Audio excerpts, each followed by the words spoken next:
this election in some ways could be a blessing in disguise, again, depending on the path that Obama and the Democrats take. All right, now, let's break down what lessons we can learn by talking to a Boston Globe reporter, Joanna Weiss. She covered the election thoroughly, and she's on with us now. Joanna, welcome to the Young Turks. Thanks for having me. We appreciate your time. So first, I got to ask the same thing I've been asking, of course, over the last couple of days, which is your sense roughly of how much this election was about Massachusetts and the local issues and the candidates, and how much it was about national issues. Yeah, that's the question everybody's asking, and I think I would probably put it at about 60% Massachusetts, 40% national, maybe even 65-35. I mean, this really, all politics is local. Tip O'Neill's a Massachusetts guy who said that, and he was exactly right. This was really a case of two very specific candidates with very specific strengths and weaknesses. The climate in the state with some corruption among the Democratic legislative leaders and Democratic public figures, a fairly unpopular Democratic governor, and then of course the backdrop of this national frustration with health care, with terrorism. It all played into Scott Brown's favor. So it did, but I want to get actually into a little bit more of the details, right? Mm-hmm. So let me ask you about that. My understanding is that he ran saying, hey, you don't want this health care bill in the country, partly because you already have health care in Massachusetts. I want to understand that better. First, is that true? And second of all, what are the ramifications of that for Massachusetts voters? He's right to the extent that, Massachusetts does have near universal health care. Our health care plan, which was passed under the Mitt Romney Republican administration, has been a model for the national bill, and it does require people to purchase coverage. There's something called a connector, which is somewhat like an exchange that allows people who are eligible to buy coverage at subsidized rates if their employers don't provide coverage. But yes, almost everyone is covered in Massachusetts. It's still costly. Healthcare costs are rising everywhere around the country and certainly here as well, so premiums are going up. It's not like the problem is solved, but we do have a piece of the puzzle taken care of here. And so I think in some ways, that means that it's not as pressing an issue for Massachusetts voters. Scott Brown was he didn't get too specific really. He tried to make an argument that the new health care bill, the federal health care bill, would actually hurt Massachusetts voters by forcing them to pay more to subsidize people in other states. I'm not sure that was ever really vetted out. I'm not sure that that's true. There's so much murkiness surrounding that bill. But there's a great irony there, because on the national scene, people are taking the election as a lesson of, oh, you see, the people of Massachusetts didn't want universal health care. But the reality is they already have universal health care, so ironically, that made them want to pay for other people's universal health care less. Is that right? Yeah, that's one interpretation. Again, I don't think Scott Brown really got that specific about what his message was. It was really, I think, a broader message about people in Washington aren't responsive to you. People in Washington aren't listening to you. I will listen to you. And again, he was lucky enough to have a Democratic opponent who wasn't really listening to the voters and wasn't really responsive to them. So it helped him make his case. Along those lines, I actually want to play a clip for you, right? Mm-hmm. We have Scott Brown, after his victory, telling what kind of Republican he is. I want to see if you can help me decipher this, because I couldn't do it. All right, let's go to clip number 4, guys. Bottom line is, I was asked many times what kind of Republican I would be, and I really didn't know how to answer that, so I just said I'm going to be a Scott Brown Republican. Maybe there's a new breed of Republican coming to Washington. Maybe people will finally look at somebody who's not beholden to the special interests of the party and who will look to just to solve problems. I've always been that way. I've always, you remember, I supported clean elections. I'm a self-imposed term limits person. I believe very, very strongly that we are there to serve the people, and we are there to do a job. And I, like many others throughout the country, when we're talking about, well, what so-and-so said in his book and what so-and-so said here, my response is, who cares? Because we have terrorists that are trying to blow up our planes and kill our families at shopping malls. We have people dying in Afghanistan who are trying to, and our soldiers are trying to make sure that we get finish the job there. And we have very serious economic problems. So I, like probably many of you, say, what's up with that? We need to make sure that we solve the problems. And if I can bring that type of message to Washington and create the dialogue that gets us back to the basics, I'm all for it. Well, I have to repeat what Scott Brown just said. What's up with that? I have no idea what he just said. What does he stand for? Well, one thing to remember, and part of the context, is that the Republican Party in Massachusetts is practically non-existent. I mean, yes, we had a string of Republican governors for more than a decade, but the roots of the party are not very deep at all. They're barely represented in the legislature. I mean, they're vastly outnumbered by Democrats, and so you can't really that sort of ideological two-party system and that sort of partisanship that characterizes everything that happens in Washington. It doesn't happen as much in Massachusetts. The numbers just aren't there. So to be a legislator and to have any kind of effectiveness or working relationship, you have to be bipartisan. You have to be, a bit of a sort of an independent and kind of pick and choose your issues. I mean, Scott Brown was, conservative on abortion, although he said he respected Roe v. Wade. He was clearly against partial birth abortion. There was that controversial amendment that he put forth to a bill about allowing healthcare workers in hospitals to deny emergency contraceptives to rape victims.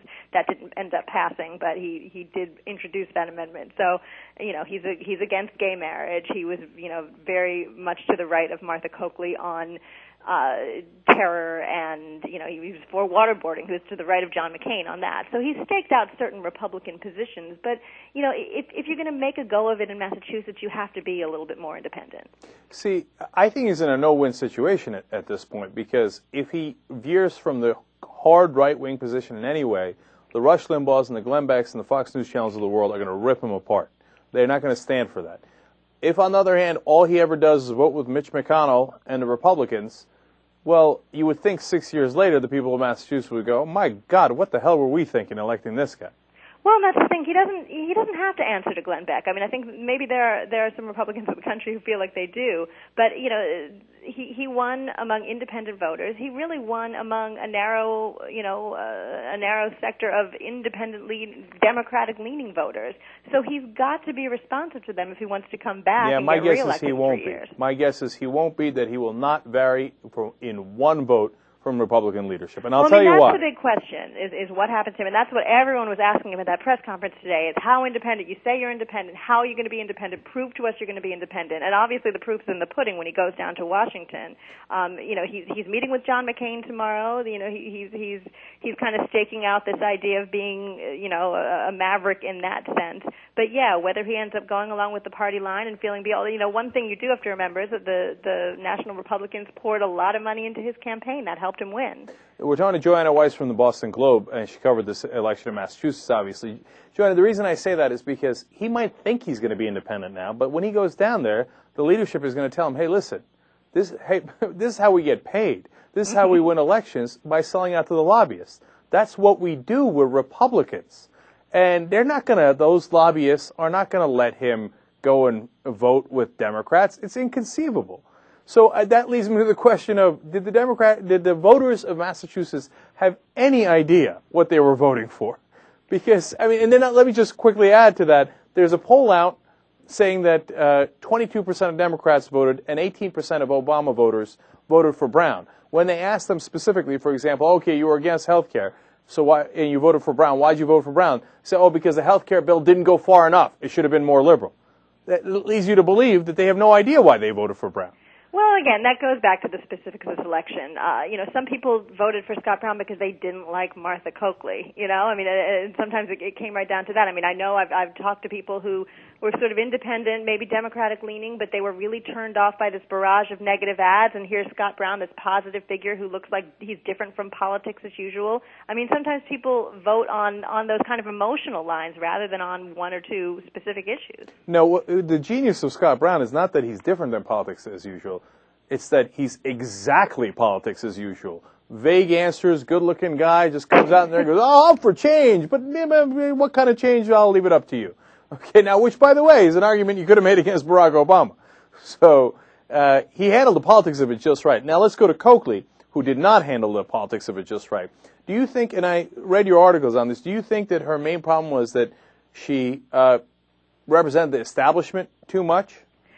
I think her main problem was that she was just completely aloof and disengaged from the campaign. I mean, she is not a legislator, so she doesn't have that kind of legislative background. She's a prosecutor, and so she never had to campaign in a race like this. I mean, she ran for district attorney and attorney general. These aren't rollicking, competitive, tough races, and they don't involve a lot of retail politicking. And that's something that she could not bring herself to do. There was this famous quote by a colleague of mine in the Globe, followed her around for a week and said, don't you want to go out, and why aren't you going out and talking to voters? And she said, well, basically what? You want me to stand outside Fenway Park and shake hands with people in the cold? Of course, that's what we want you to do. And that's what Scott Brown did. He stood in front of every Dunkin' Donuts in the state. He walked through the streets. He drove his truck. People Can we people please want stop to with be the asked truck? for their vote. Joanna, can I ask you to plead with you to tell the rest of the reporters in Massachusetts, please stop buying into these nonsense truck stories. Please, please, please. I mean, you all know it's fake. Please tell driving people around in the truck. The truck was a very clever construct for his campaign. But I will say, but it's only clever if the media plays along with it. If the media says, "Hey, wait a minute, this guy just doesn't drive a truck regularly. It's just the same thing that Fred Thompson pulled in Tennessee. He bought the truck for the campaign." It's nonsense. He may not have driven that truck every day. He did, though, engage and do a lot of retail politicking. And this is true for him. I mean, he won some legislative races that were in supposedly safe Democratic seats that he shouldn't have won, and they really were on the basis of him just getting out there, pounding the pavement, shaking hands with voters. He did apply that strategy to this campaign. He built up some name recognition and some goodwill. He went on talk radio. He said he wanted to debate, and then he put forth, he didn't have to go negative. He could sort of barrage the state with these positive ads, and people reacted to that. People saw this late surge of ads from Martha Coakley. They were very negative, and they said, "Well, she looks desperate." And that's that was part of what people were thinking. Not so much. I wonder exactly what the implications of this will be for healthcare reform. That's a good point. Well, final question. About a minute left, Joanna. Was the problem for Coakley that she was too calm, cool, and collected, and didn't understand the populist anger brewing, and that Brown then swooped in and grabbed that populist anger, whether he's going to do anything about it or not in the Senate? I think that's a fairly fair assessment. Yeah, I mean, she just didn't feel sort of engaged. She didn't seem to understand the frustration that people were feeling with the economy. She was very kind of clinical about it. Well, there's a problem, and I'll go in and I'll save it, and that's what I do, and it'll be fine. And yeah, people want a little more red meat, and Scott Brown was willing to provide it. Now, whether he will actually solve the problems that Martha Coakley said she was going to solve when he gets to Washington, we'll have to see. Joanna Weiss from Boston Globe, thank you so much. Thank you. All right, Young Turks.